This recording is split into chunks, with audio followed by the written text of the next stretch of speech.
আমার লাশ পড়ুক, আর লাশ পড়ুক, যাইয়েন না, যাইয়েন না।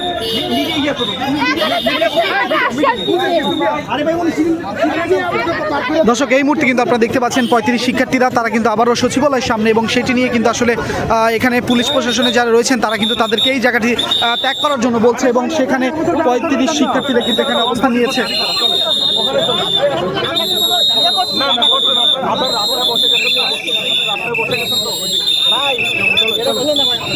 আরে ভাই, আমিও পরীক্ষা দিছি আপনাদের মতো, আমিও চাইছি, আমি এখন আপনাদের দাবি চাই, আপনাদের দাবি পূরণ হলে আপনাদের দাবি পূরণ হলে সমস্যা নেই।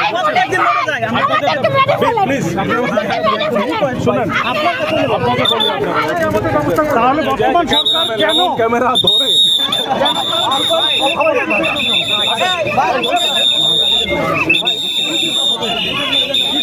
প্রতিবারই হবে না ভাই।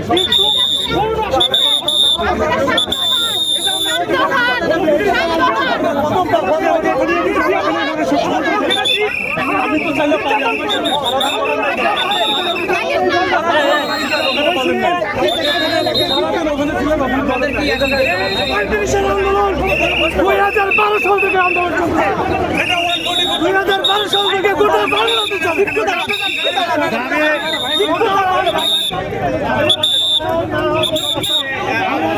দর্শক, এই মুহূর্তে দেখতে পাচ্ছেন যে 35-এর যারা প্রত্যাশী রয়েছেন, চাকরিতে বয়সীমা 35, তারা কিন্তু এই মুহূর্তে অবস্থান করার জন্য এসেছে ঠিক সচিবালয়ের অভিমুখে, এবং সেখানে থেকে কিন্তু সেখানকার যে অবস্থা সেটি কিন্তু আপনাদের সামনে তুলে ধরা হচ্ছে। এবং আপনারা দেখছেন যে সেখানে 35 শিক্ষার্থী যারা রয়েছে তাদেরকে কিন্তু ঠিক এই যে সচিবালয়ের প্রাঙ্গণে যে রোডটি রয়েছে সেটি থেকে কিন্তু তাদেরকে সরিয়ে দেওয়া হচ্ছে, এবং সেই কারণে কিন্তু পুলিশ সতর্ক অবস্থানে রয়েছে, এবং তাদেরকে সবাই গুলি খেয়েছে, যারা এই বৈষম্য বিরোধী আন্দোলনকে প্যাট্রোনাইজ করেছে তাদের সিদ্ধান্তকে তারা ভায়োলেট করেছে। তো আমরা বলতে চাই, মুইট সালের কমিশন যেখানে 35 বাস্তবায়ন করার জন্য বলছে, তারা কিভাবে ভায়োলেট করতে পারবে? বাংলাদেশে হবে না, উন্মুক্ত হবে না ততক্ষণ পর্যন্ত এই আন্দোলন চলতেই থাকবে।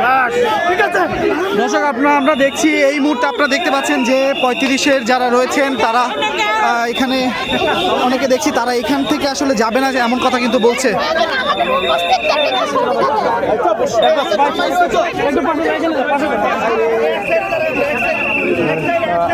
দর্শক, এই মুহূর্তে কিন্তু সচিবালয়ের সামনে থেকে আপনাদেরকে দেখানোর চেষ্টা করছি যে এখানে কি পরিস্থিতি বিরাজ করছে। আপনারা দেখতে পাচ্ছেন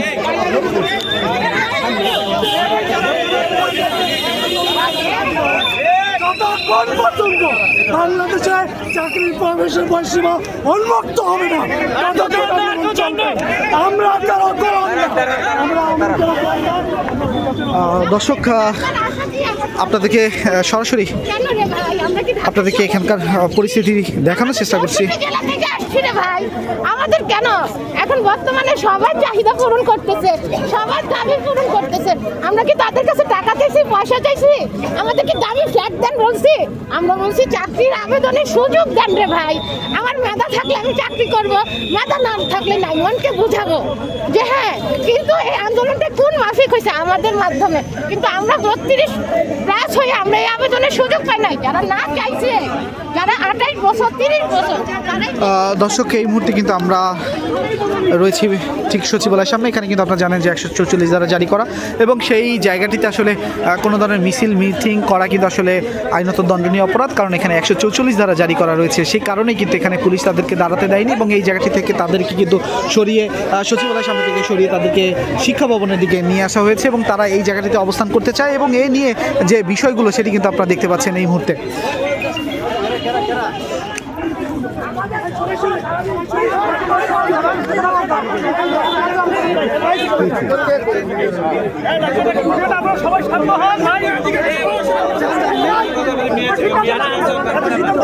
আপনারা যারা পরিশ্রম তারা